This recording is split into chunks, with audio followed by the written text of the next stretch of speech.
Bueno, hola, ¿qué tal? ¿Cómo están? Soy Silvestre López Portillo, bienvenidos al interrogatorio. Esperemos que hoy sea una conversación, una charla rica y amistosa entre una máscara y una cabellera. Y como dirían los maravillosos Botellita de Jerez, hay hombres que luchan un día y son buenos. Hay hombres que luchan un año y son mejores. Pero los hay quienes luchan todos los domingos y esos son los chidos. El día de hoy, el invitado es un hombre que creció luchando, ha ganado muchísimos campeonatos, ha ganado muchísimos premios, cantidad de reconocimientos. El interrogatorio y la Universidad de las Américas Puebla le dan de verdad, la gran bienvenida a un gran hombre, un gran luchador. Y les pido que le demos un fuerte aplauso al Hijo del Santo. Hola. Buenas tardes. Hay de chidos a chidos, ¿no? Sí. Hay Qué de gusto, mi querido amigo. hermano. Oye, ¿está bien la cabellera? Sí, también padre tu máscara. Sí, digo, por digo, eso. No. Hola, buenas tardes. Aquí, Por favor, tienes tu café. Bienvenido al interrogatorio. padrísimo. Pues un honor estar esta ocasión con ustedes. Gracias al interrogatorio por invitarme. Es de verdad, yo también sigo tu carrera, amigo. Gracias. Y es un placer estar contigo hoy. Es un gustazo. Bueno, vamos a arrancar por el principio, ¿te parece? Claro que sí. Nombre completo. El Hijo del Santo en el Mascarado de Plata. Qué bien baja el balón. ¿No? No, sí. Lugar y fecha de nacimiento, entonces. México, en ese tiempo, Distrito Federal, 17 de febrero, el año no lo recuerdo. ¿Quién es y qué hace tu padre? Mi padre fue un hombre que trascendió, en primer lugar fue un deportista profesional, un gran ser humano y logró hacer un personaje mexicano ya mundialmente famoso que se llama Santo en el Mascarado de Plata. ¿Quién es y qué hace tu madre? Mi madre fue una ama de casa. En ese tiempo las mujeres estaban más tiempo en casa, aparte las familias eran muy grandes. Nosotros fuimos 10 hijos, entonces mi pobre madre se la pasaba con nosotros, haciendo de comer, mandando a unos a la escuela, dándole consejos a los mayores, apoyando a mi papá. Mi mamá fue el ángel del santo. Lo que logró el santo como deportista, como artista en el cine, el 50% yo se lo doy el mérito a mi madre, porque ella lo apoyó, ella, a pesar de que él salía con mujeres muy guapas, muy bellas, ella siempre estuvo muy segura del amor de su esposo. Entonces, hay un dicho, ¿no? Detrás de un gran hombre hay una gran mujer. Yo creo que a un lado de un gran hombre estaba mi mamá y también merece un aplauso esa señora. Enorme. Ok, decías, tienes 9 hermanos. ¿Qué hacen tus hermanos? ¿Quiénes son y qué hacen? Bueno, fuimos 5 hombres y 5 mujeres, yo soy el menor. Pues mis hermanas, las 5 hicieron alguna carrera. Las mayores, que estoy hablando, no sé, de los años 60, 70, no, 60, fueron secretarias bilingües, ya sabes, y las demás ya buscaron otro tipo de carreras. Mis hermanos, ya fallecieron 2. Uno era contador, el otro es administrador de ¿Empresas? no, pero no es de empresas. Bueno, tienen una que otra profesión. El mayor se dedicó no terminó la escuela, se dedicó al comercio, pero ninguno ha sido luchador. Ninguno luchó. No. Y las mujeres tampoco. Ok. Muy luchonas, eso sí. Sí, muy luchonas, pero no en el ring. Ok, muy bien. ¿Cómo eras tú en la primaria? ¿Cómo fue tu primaria? Pues yo viví un cambio drástico porque cuando era muy pequeñito yo vivía en una colonia normal, que quiere decir que tienes un vecino, que tienes una calle donde puedes salir a jugar, y de pronto nos mudamos a un lugar donde literalmente era campo, eran alfalfares, eran milpas de maíz. Y entonces, pues de irme casi de la ciudad me fui al campo y tuve una infancia muy bonita en el campo porque aprendí mucho de la naturaleza, estuve conviviendo mucho siempre con animales de granja. Tuve un caballo que fue mi mayor regalo que me pudieron dar. Y en la primaria, pues estaba a 3 kilómetros, porque en ese lugar las distancias eran por kilómetros. Entonces la escuela estaba a 3 kilómetros, pasaba un camión de transporte escolar por mí. Y fui un niño normal, fui un niño estudioso, siempre nunca fui un niño que diera lata en la escuela, o sea, que diera problemas. Y me encanta porque siempre que era una escuela de monjas. Todas las madres decían, niños, necesitamos un botiquín porque no tenemos botiquín. ¿Quién puede traer uno? Y yo levantaba la mano. Y mi mamá siempre me decía, ay, ya seguramente tú dijiste.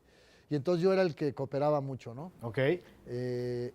Y ahí tuve una etapa también difícil porque para mí era un orgullo decir que el santo era mi papá. Espérate, pero lo descubriste a los 8 años, 9 años. Sí. Y antes no decías que mamé, ahí está mi papá. No, porque antes mi papá era agente viajero.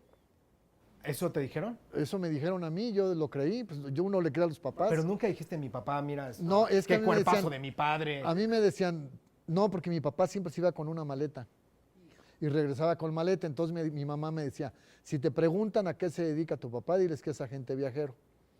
Y yo decía, pues agente viajero, pues me sonaba lo de viajero porque salía y maleta. venía. Después descubrí que era el santo y entonces tú imagínate el orgullo de que el santo era mi papá, pero ¿qué crees? No me creían. ¿No te creían? ¿Tú ya sabías quién era el santo antes de que tu papá Sí, fuera? era mi ídolo, el santo. Mira, mis ídolos de niño fueron el Hombre Araña, Batman y Robin, Superman, Tarzán, el santo. Entonces en el mercado Están los muñecos. iba yo y había un muñequito de Tarzán, estaba obviamente el del santo, y luego al del santo lo pintaban de Batman y lo pintaban de Robin. Entonces yo tenía mis muñequitos y con eso jugaba.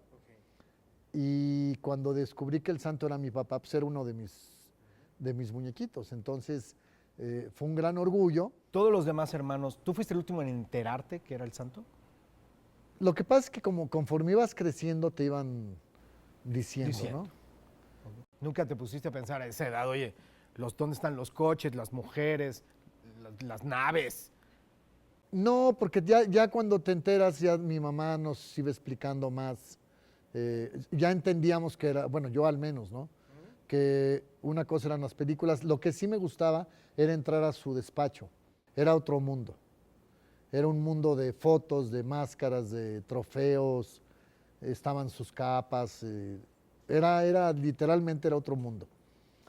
Y, y era como un premio, ¿no? Entrar al despacho era como visitar Disneylandia, digo. No, bueno. Y en el resto de la casa no había nada que te pudiera indicar que vivía el santo.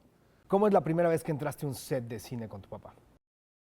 ¿Te acuerdas? Que yo recuerde, bueno, me acuerdo por unas fotos, los primeros estudios que visité fueron los estudios América. Tengo una foto con él, yo tengo ahí aproximadamente 5 o 6 años. Pero no, fíjate que a esa edad no sabía que era el santo. O sea, era el santo, pero no sabía que era mi papá. No me... Cuadraba. No. Y después, a los 7 años, 7, 8 años más o menos, mi papá me invitó a hacer una película. Él filmó una película que, la verdad es muy bonita película, Santo contra Capulina. Ya se pueden imaginar a Capulina, pues era muy divertido. Entonces, era un grupo de niños que Capulina entrenaba. Me invitaron a participar en la película y eso se filmó en una locación, no fue en un set de cine. Y posteriormente pero empecé a ir a los estudios Churubusco a ver a mi papá filmar y era maravilloso ir a los estudios Churubusco. Y empecé a filmar ahí otra película que se llamó Santo contra Santo y Mantequilla Nápoles, el boxeador, que era campeón mundial welter en ese tiempo, José, y se filmó Santo contra La Venganza de la Llorona. Y después hicimos La Venganza de la Momia, con Ergui del Castillo, con el maestro Carlos Ancira. Y fue padrísimo vivir como niño, pues hacer cine, ser actor y ya eran papeles Más largos. estelares. Ya era, sí, porque las historias giraban alrededor mío. ¿Te acuerdas la primera vez que acompañaste a tu papá a un ring? O sea, verlo pelear. Sí, fue... ¿No lloraste de que le estaban pegando? Lloré y me emocioné también. Ok. Esto fue en una placita de toros que se llama El Cortijo, y en este lugar lo vi luchar por primera vez. Cuando salió él así bajo el grito de Santo, Santo, pues me emocioné mucho. Y lo empezó la lucha, y cuando empezaron a golpearlo sí me espanté porque pues finalmente es tu papá al que le están pegando. Y sufrí cuando lo golpeaban, pero después cuando reaccionaba me emocionaba y fue así como una serie de sentimientos, ¿no? Y fue un día intenso para mí, Ok. pero fue una buena experiencia. ¿Tu papá en tu casa usaba la máscara? No, Nunca. Nunca se sentó a la mesa y voy a No, hablar no, contigo de la máscara, así como no dejó el No. portafolio de la no, chava. él tenía muy claro el santo como personaje y al papá o al ser humano. Se llegó a poner la máscara en casa cuando alguna vez llegaban a hacerle algún reportaje, ¿no? Una entrevista o algo, entonces lo veías con máscara en la casa, pero era muy raro que lo vieras con máscara. ¿Te acuerdas si llevó a alguien o con quién convivió, con quién comía alguien famoso, con quién empezaste a conocer que se llevara con el santo? De artistas, no. No. No. Eventualmente iban luchadores. Por ejemplo, hay un luchador español que fue muy buen amigo de mi padre, que se llamó, ya murió, Fernando Osés. Él hizo el papel de la Sombra Vengadora y él hizo algunos guiones, historias para mi papá. Y Carlos Suárez, que era un actor, que después fue su representante. Y otros luchadores a veces eventualmente iban a ver a mi papá para contratarlo, para llevarlo a algún lugar, no sé. Y también iban porque muchos luchadores tenían otros oficios. Luchadores modestos que, por ejemplo, se dedicaban a la lucha, pero en sus tiempos en su tiempo libre, uno era radiotécnico, el otro era mecánico, el otro arreglaba. Carpintero. Entonces mi papá les ayudaba, les daba trabajo. Entonces, haz de cuenta que de pronto llegaba un luchador, yo lo veía, pues sabía que era fulano de tal y le decía, ¿quiere ver a mi papá? No, que vengo a arreglar una televisión. Y era curioso porque yo los veía en el ring, pero pues ya también los veía ¿Chambeando? chambeando. Entonces, era una relación de mucho respeto con mi papá, pero nunca vi, por decirte algo, a algún artista famoso en mi casa. No, él era muy reservado. Ok. Todo esto que estás viviendo, estás hablando de que estás primaria, secundaria, prepa. ¿Estabas estudiando tú? ¿Secundaria, prepa? Bueno, lo que te platico más o menos es mi etapa de la primaria Primaria, y de la secundaria. secundaria. ¿Qué pasa cuando entras a la preparatoria y tú ya empiezas a decidir que te quieres dedicar a la lucha? Pues ¿no? cuando ya entré a la preparatoria ya pues ya era más independiente porque ya empecé a manejar, entonces ya tenía novia, entonces pues me iba temprano me salía de mi casa y llegaba hasta en la noche porque iba a la escuela y ya vas alejándote un poquito de casa, ¿no? Pero era muy bonito, por ejemplo, las fechas más importantes eran, por ejemplo, el cumpleaños de mi mamá o los cumpleaños, siempre trataban de que estuviéramos todos. Navidad y Año Nuevo también eran, pues como en todas las casas, pero mi papá eran días que ni de broma luchaba, ¿no? O sea, por ejemplo, era muy común luchar el 25 de diciembre o el 1 de enero, que eran fechas importantes, pero a él no le gustaba. Él quería estar con sus hijos y ¿Pásala en casa? estar en casa, sí. Ok. Y también te puedo platicar que yo creo que mi papá nos dio más calidad que cantidad de tiempo, ¿no? O sea, cuando estaba en casa estaba y le encanta, él disfrutaba mucho su hogar. Ok. ¿Cuándo decides y cómo le dices que te quieres dedicar a la lucha? Pues desde niño él me empezó a llevar, bueno, me decía que, ¿por qué no me metía al karate, por ejemplo?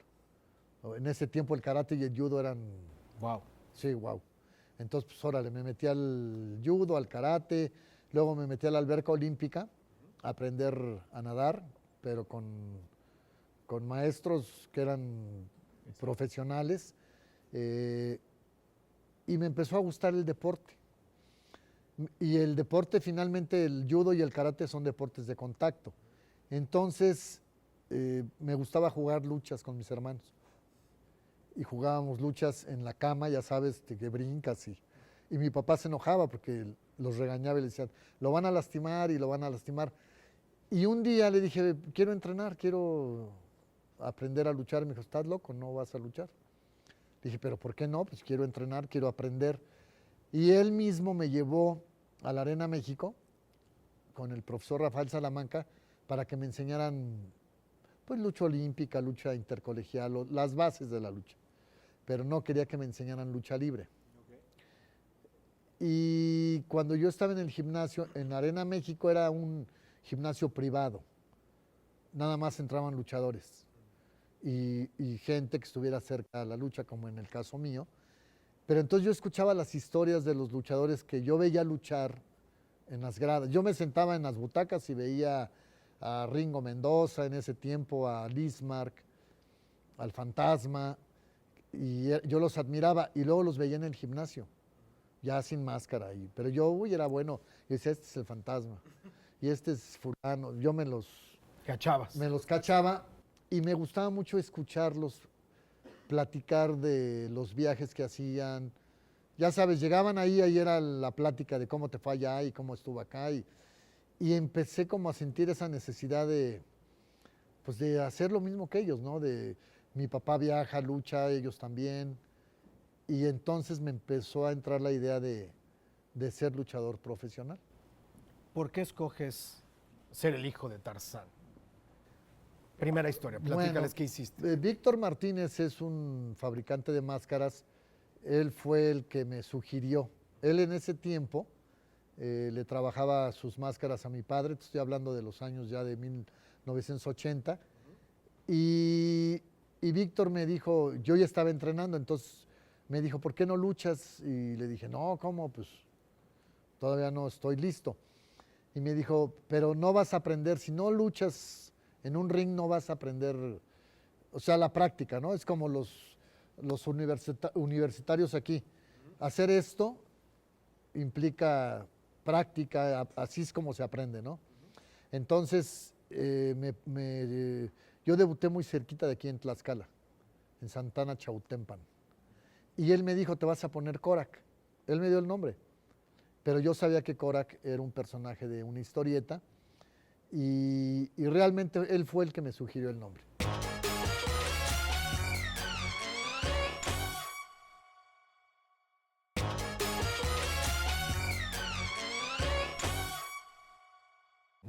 Nunca le hiciste una llave a tu papá.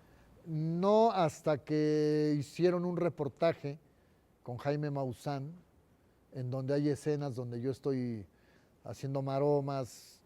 Y en algún momento mi papá y yo me enseñaba llaves, pero así luchar contra él y eso no.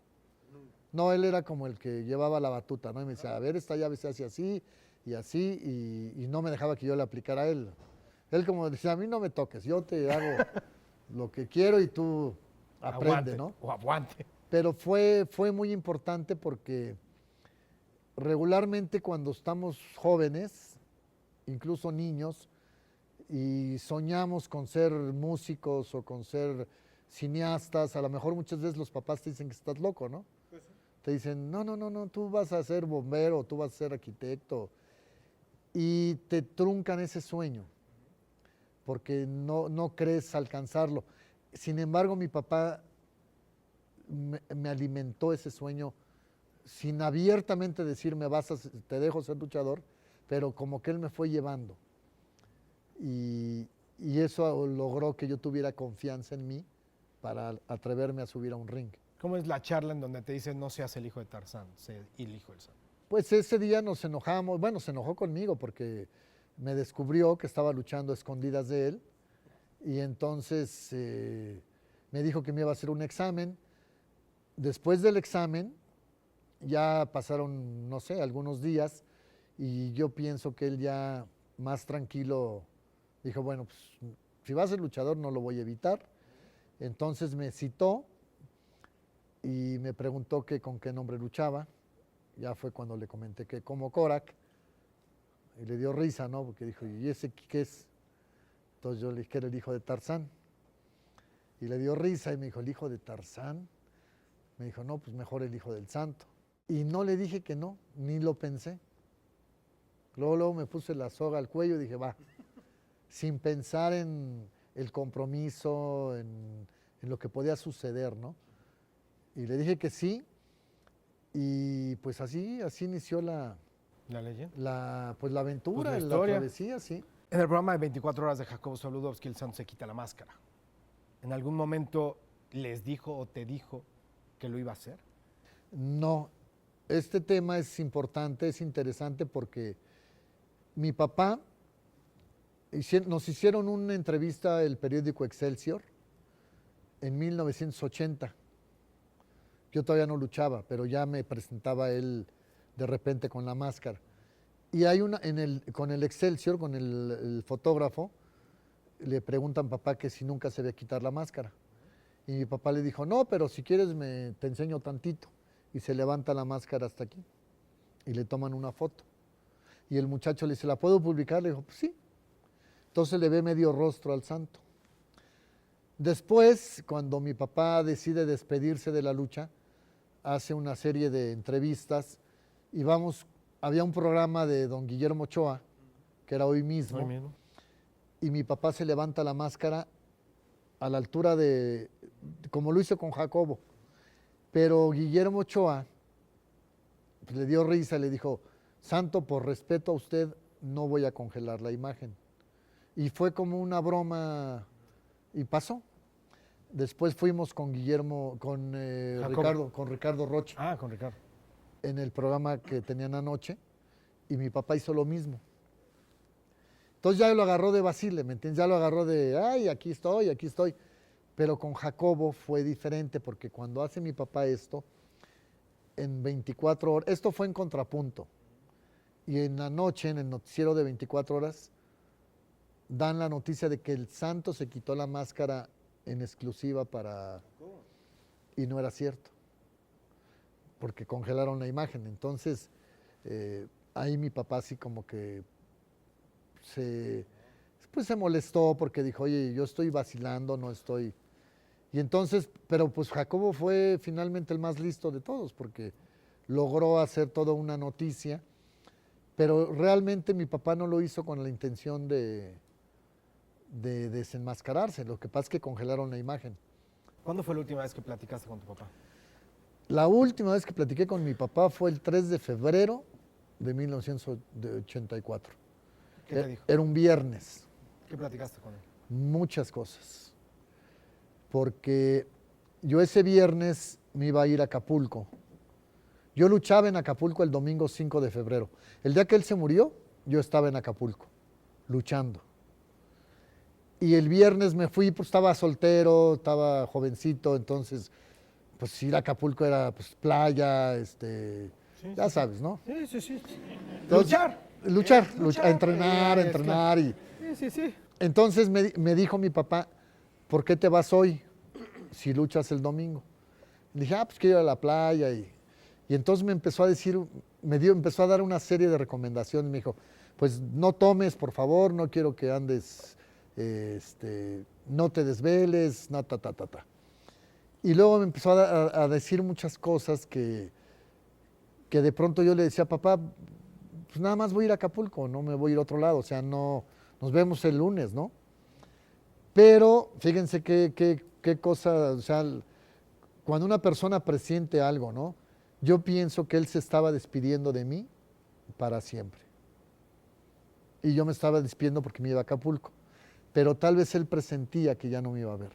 Ahorita que decías es que a lo mejor no lo creen, pero en aquella época literalmente no es de que te enteras ni te mandaron un mensaje, no hay WhatsApp, no hay nada. Peleaste mientras tu papá fallecía y te enteras al regreso o alguien te dijo estando en Acapulco. No, fue muy curioso porque yo luché, me acuerdo muy bien, era domingo y yo luché en la Arena Zapata. Y recuerdo muy bien que bajé de luchar y los promotores eran muy buenos amigos míos. De hecho, ellos aún viven, el papá y los hijos, el señor Valdés y sus hijos. Entonces, regularmente cuando yo salía de luchar siempre salía con mucha hambre, porque no comía antes de luchar por precaución. Entonces desayunaba bien, pero cuando salía de luchar ya traía hambre porque pues te desgastas mucho. Y ellos siempre sabían que cuando yo terminaba de luchar me iba a bañar al hotel y me llevaban a cenar. Y ese día yo les dije que no quería ir a cenar. Me dijeron, ¿cómo? Y les dije, no, no me voy a bañar y me voy a dormir. Y cuando me dejan en el hotel y entro al hotel, el cuate de la recepción me dice, oiga, tiene varias llamadas de México. Y dije, me fui a bañar, bajé a la recepción y hablé con la esposa de Carlos Suárez, del representante de mi papá. Y ella nada más me dijo, mijito, tienes que venirte ahorita mismo a México. Digo, ¿qué pasó? Me dijo, tu papá se puso grave. Ya estaba muerto. Me dijo, tu papá se puso grave y tienes que regresarte ahorita. Y entonces le hablé al señor Valdés y el señor Valdés ya sabía. Entonces no había vuelos a esa hora y venirme en autobús implicaba pues ir a la central y él me llevó a un chofer me llevó un auto con un chofer y me dijo, él te va a llevar a México. Pero yo no existía la autopista del Sol, o sea, te echabas fácil 5 o 6 horas y toda la carretera no pude dormir, me acuerdo que venía acostado en el asiento de atrás y venía viendo el cielo, venía viendo la luna y pensando cosas. Algo, no sabía qué, pero algo me inquietaba. Y cuando llegué a México en la madrugada, bueno, llegué como a las 7 de la mañana, un amigo de mi hermano, cuando llegué a su departamento de mi hermano, para ver qué estaba pasando, el amigo me abraza y me dice, me da el pésame. Lo siento mucho, le digo, ¿qué te pasa? Hasta lo aventé, le digo, ¿qué te pasa? Pues no sabes de tu papá, le digo, ¿qué? Está enfermo. No, ya falleció. Así de sopetón. Y me puse como loco. Le digo, ¿cómo que falleció? Sí, está en Galloso. Y el chofer que me trajo ya sabía, pero le dijeron no le digas. Pues ya, total, llegué a la funeraria y ya, de pronto se me borró todo de la mente. Me regreso a ti, ok, santo y todo me parece perfecto. Ahora, el hijo del santo, primera pregunta obviamente que tiene que ser obligada, ¿qué te hizo diferente en el ring? Mi padre fue un hombre muy sabio. Cuando yo empecé a luchar, gracias a Dios él todavía vivía, y entonces él me dio un buen consejo. Me dijo, no quiero que seas una copia del santo. Tienes que buscar un propio estilo para que no haya comparaciones, ¿no? Para que no digan, está copiando al papá. Entonces yo muy angustiado le dije, pero no puedo hacerla de a caballo. La llave que lo hizo famoso. Y dijo, bueno, la llave sí, pero lo que quiero decirte es que no trates de ser un remedo del santo. Entendí muy bien esto y empecé a entrenar otro tipo de movimientos. Yo era más ágil que el santo, fui más ágil. ¿Por qué? Porque primero por mi peso, fui peso welter, mi papá siempre fue peso medio. O sea, él siempre andaba entre 84 y 86 kilos. Yo no paso de 75 kilos.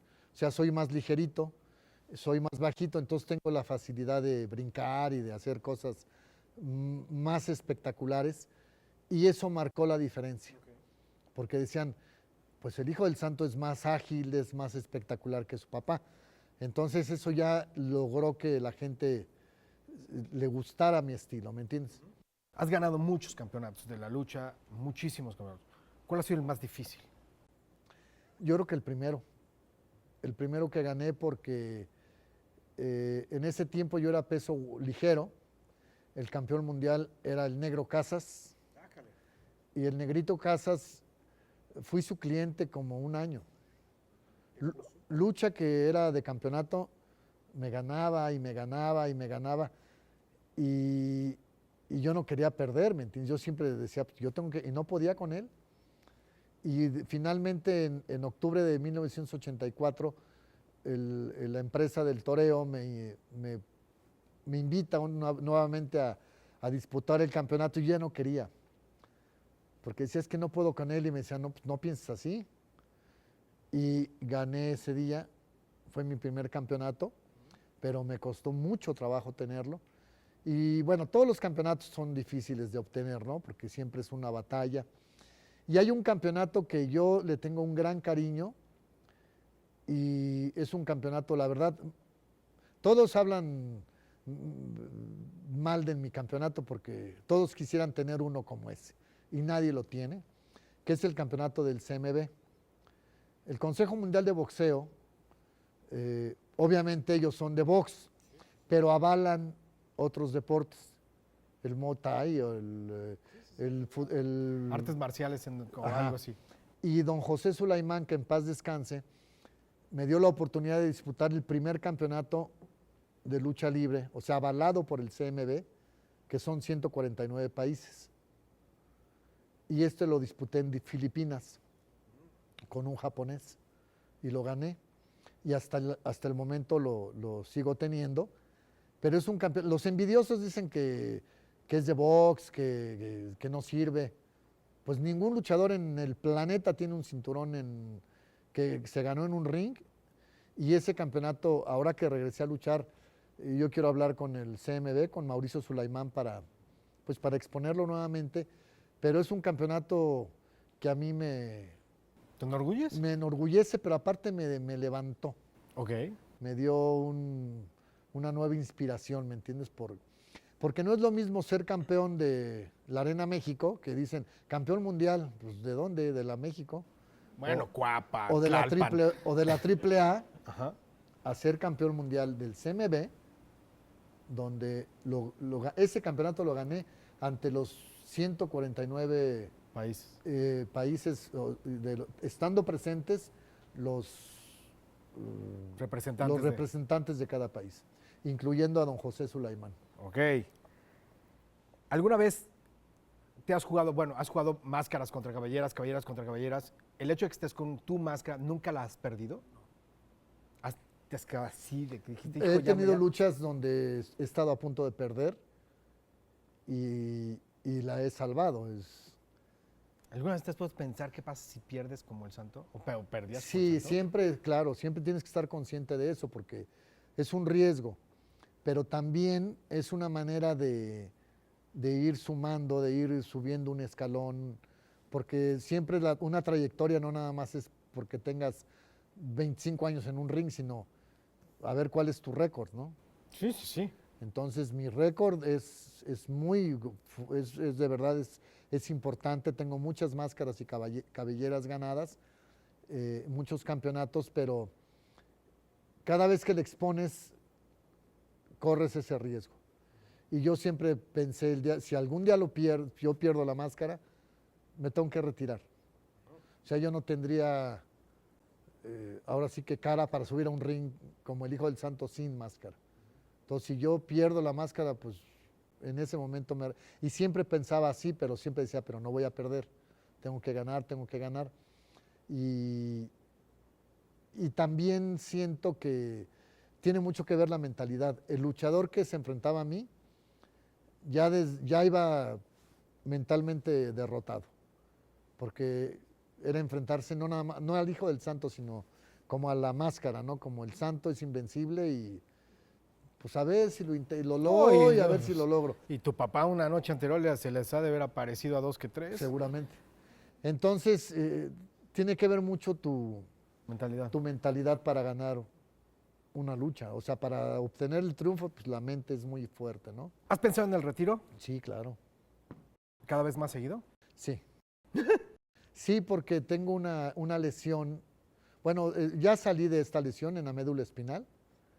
Me lastimé y entonces los doctores me dijeron que no podía luchar, me querían operar.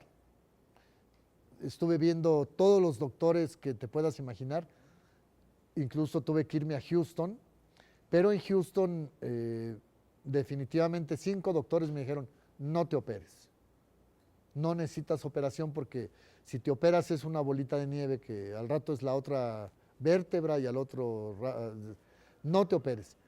Y me dijeron, pero trata ya de no luchar. Entonces entró una crisis para mí, imagínense, de pronto que te dicen, ¿Se acabó? ¿ya? Y pues tuve que superar todo esto. Y ahora pues me dieron de alta y volví al ring hace un año. Luché en Londres, luché aquí en Puebla, en julio del año pasado luché en Puebla, en el Auditorio Miguel Hidalgo, y también hice una función en León, y también, o sea, ya luché y ya me sentí bien y paré. Y ahorita regresé, apenas el sábado luché en Tijuana, el domingo en Mexicali, en Rosarito también, y me sentí muy bien. Y ahorita mi hijo debutó el sábado, que eso fue una gran sorpresa, y entonces ahorita creo que el momento es un poquito similar como lo hice con mi papá, ¿no? Él ya dio el paso de debutar, entonces quiero luchar con él eventualmente y ya empezarle a dejar el camino, ¿no? ¿Cómo se va a llamar tu hijo? ¿Cómo se llama tu hijo? Santo Junior. Santo Junior. Sí, No es- porque No es el nieto del santo. el personaje que yo tengo registrado es el nieto del santo. Sí, ¿por qué se ríen? Pues No, es no, no, pero también dije Pues sí, el ¿no? nieto del santo y luego el bisnieto del santo. santo, Y, tataranieto del santo. y a mi hijo no le gustó, me dijo, papá, ¿no te gusta más el Santo Junior porque es más corto? Y le dije, pues no suena mal, o Santo tercera generación, o Santo, Santo 3, tercero, sí. pero nos gustó Santo Junior. Pero Además, tú no- obviamente tú no lo usaste. es el nieto del santo. No, yo no lo usé, porque yo empecé como el hijo del santo. Yo el Junior ya no lo utilicé y es un personaje. Cuéntame cómo le dijiste a tu hijo que eras el hijo del santo y que su papá era el santo. O sea, él que decía. Es otra generación. Yo lo hice diferente a mis papás porque como con nosotros era así como algo prohibido. No, a mí no, cuando crecí ya no me dije, ¿por qué no me dijeron la verdad? Abiertamente. Yo lo que hice con mis hijos fue decirles, ya que tenían un poquito a los 6 años, no sé, ¿no? Les platiqué de su abuelo, les dije que yo era luchador profesional, que era el hijo del santo, los llevaba a las luchas y les dije, ustedes lo pueden compartir con quien ustedes quieran, con sus amigos, con sus maestros, pero tienen que ser gente en la que de verdad confíen. O sea, no pueden decirlo A los cuatro vientos. No. Pero no fue prohibido, ¿me entiendes? Entonces ellos lo que hicieron, en lugar de estar diciendo, ellos se volvieron como mis cómplices y ya cuidaban, ¿no? Entonces, por ejemplo, si había un festival del Día del Padre, mi hijo me decía, papá, voy a tocar la batería, pero no quiero que vayas. No, pero yo quiero ir. Bueno, pero no te acerques, porque mis amigos ya saben quién eres. Entonces, de pronto yo pasaba caminando y me veía y me hacía así, ¿no? Como diciendo, aquí estás presente, pero no te voy a exhibir. Ok. Y así lo hacíamos. ¿Nunca fuiste enmascarado a ver a tu hijo en el festival? No. No, porque se me hacía también así como fantochón, ¿no? Como... No, sí. Bueno, es juntar Si me lo hubiera pedido algún día, pues igual voy, pero no era necesario. Cuando decían, ¿qué hace tu papá? ¿Qué decían tus hijos? Que era promotor de espectáculos. Esa gente de viajes como mi abuelo. Pues promotor de espectáculos y ya, si los descubrían, pues ya decían quién era, ¿no?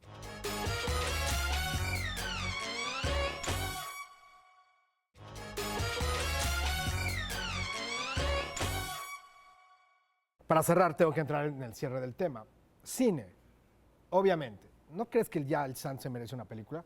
Claro, ¿El hijo del Santo se merece una película? sí, hay que hacer algo ya. Tú traes un documental. Sí. Hiciste un documental con Gaby, gran productora. Todo el rollo. Cuéntame tu documental. Bueno, yo conocí a Gabriela Obregón en 1992, porque ella hizo una película que la verdad es una película muy bonita que se llama Santo, la leyenda del enmascarado de plata, que es la historia de un niño que su papá es campesino y le quieren robar las tierras y pues el único que lo puede salvar es el santo. Esta película se hizo con Televicine y ahí conocí a Gaby y había proyectos para hacer más películas con ella. Lamentablemente falleció don Emilio Azcárraga y esos planes pues se vinieron para abajo. Entonces, yo tengo mucho material inédito de mis papás, de mi papá, o sea, de mis papás hablo de películas familiares, que si las bodas de plata, que si la boda de mi hermana, que en Super 8 y en 8 milímetros. Wow. Tengo todas las luchas de mis inicios de Korak en Super 8. en Super 8. Okay. Y entonces Gabriel Obregón se puso un reto, dice, voy a armar un rompecabezas. Y antes de escribir una historia, ella empieza a armar el documental y después sale la historia, ¿me entiendes?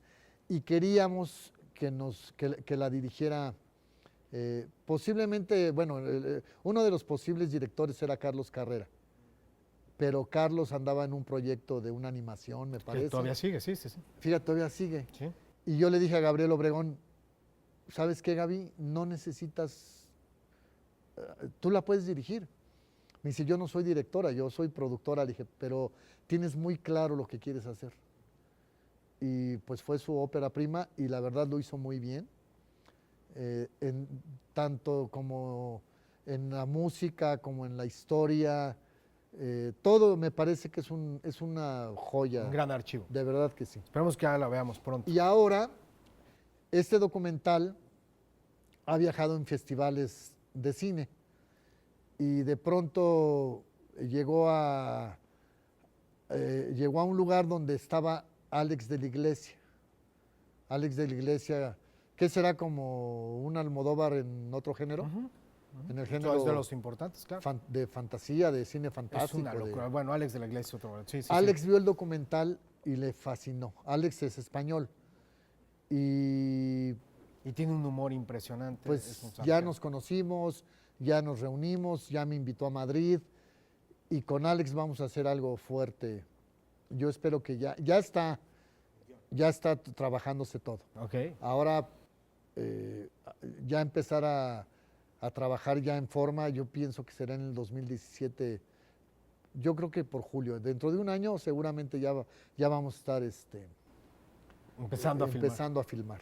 Últimas preguntas ya para soltárselos. ¿Cuál es tu mayor vicio? La lucha libre. ¿Qué es México para ti? Es un país hermoso. ¿Cuál es tu luchador favorito? El santo. Si pudieras vivir en cualquier época, ¿cuál sería? Con Jesucristo. ¿Qué te da más gusto hacer, pero te da más pena aceptar? Tu placer culposo. Así tu placer. Pues el amor, papá. Pues sí. Muy bien. Sí, soy garañona, canal. ¿Qué te hace llorar? La injusticia. ¿Cuál es tu grosería favorita? Pues yo creo que güey, pues para todo es güey, oye güey. Ok, está bien. Si pudieras hablar con alguien que ya falleció, ¿con quién sería? Con mi papá. Última. Si tuvieras que escribir tu epitafio en este momento, ¿qué diría? Alguien que ha heredado algo y que lo ha hecho con dignidad, ¿no? Jóvenes, el Hijo del Santo. Gracias. Gracias, amigo. Hola, yo soy Monse, estoy estudiando ingeniería mecánica. Tengo dos preguntas. La primera es, ¿cuál es tu mayor miedo afuera del ring, o sea, como persona? Y la segunda es, si nunca te has hartado de la máscara, nunca has querido gritarle al mundo, así como, yo soy el santo, o el Hijo del Santo, perdón. El único miedo que podría ser es a la muerte, ¿no? A morirme joven. Tu segunda pregunta fue lo de la máscara. Tuve que aprender a tener doble vida. Entonces, cuando me pongo la máscara, sé que implica sacrificio. Desde el momento en que tengo calor, ya es un sacrificio que no me la puedo quitar. De tenerla a veces muchas horas, de tener un una imagen impecable para los niños. O sea, el Hijo del Santo no puede hacer cosas que a un niño le puedan dar un mal ejemplo. Y aprendí también a manejar esa forma o ese momento de querer decir quién soy, no decir, soy fulano de tal. He aprendido a disfrutar mi vida como el señor Guzmán, o sea, mi vida privada, y a disfrutar mi vida como profesional. No sé si me entiendes. O sea, hasta ahorita no ha llegado el momento en que yo tenga esa necesidad de quitarme la máscara y gritar, yo soy el Hijo del Santo. Porque yo estoy orgulloso del señor Guzmán. O sea, he logrado que el Santo y el Hijo del Santo y el señor Guzmán se respeten y se admiren mutuamente. Y sí llega un momento en que te causa crisis, ¿eh? Pero creo que fue un momento, sobre todo cuando me lastimé, ahí es cuando dije, ¿qué tanto valió la pena ser el Hijo del Santo, pudiendo ser comunicólogo, pudiendo haber hecho una carrera cinematográfica, qué sé yo? Entonces ya esa crisis la superé, pero sí, no es fácil, pero sí se puede llevar doble vida, ¿no? No sé si te contesté o te eché mucho rollo, pero es un tema así, es muy interesante. Mucho gusto, soy Abel, colaborador de UDLAP, y mi pregunta va enfocada, bueno, recientemente soy papá, seguramente mi hijo va a ver la lucha libre y va a querer ser luchador.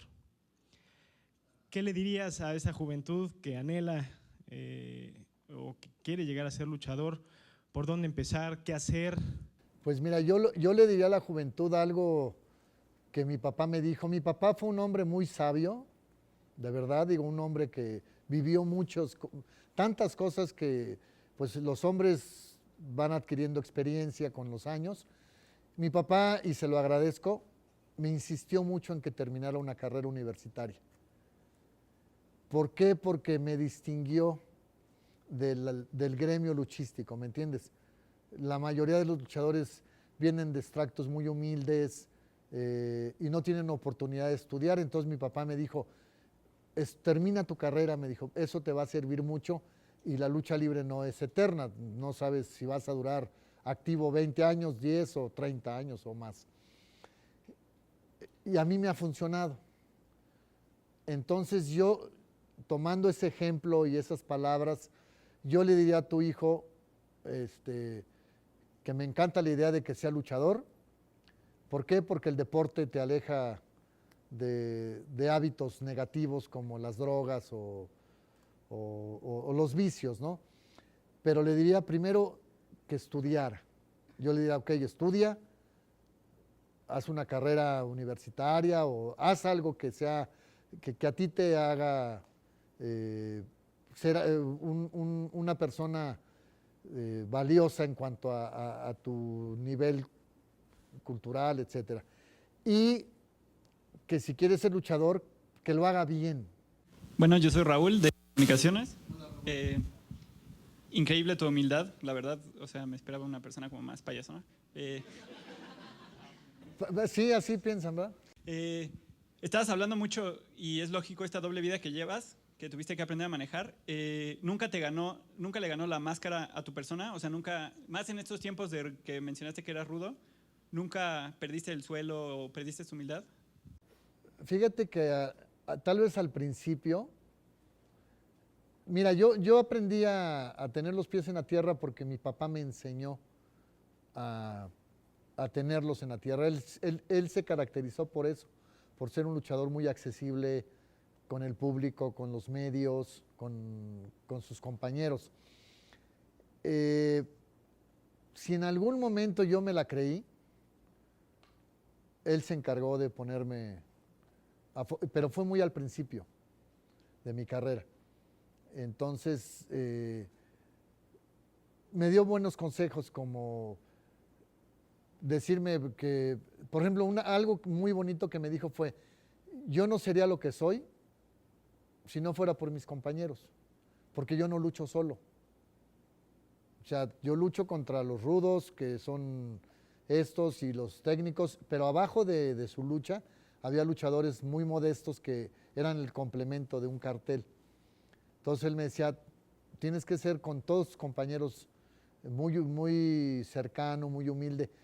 Y a lo mejor te digo, en un momento de mi vida, cuando estaba él vivo todavía, que de pronto me la empecé a creer, él se encargó de darme un bajón y fue suficiente para que yo entendiera que te debes al público, te debes a tus compañeros, y gracias a Dios creo que hasta hoy he sido accesible con los medios de comunicación, con el público, y también creo que me he ganado el cariño y el respeto de mis compañeros. Gracias. Gracias, mi querido amigo. No te quites el micro.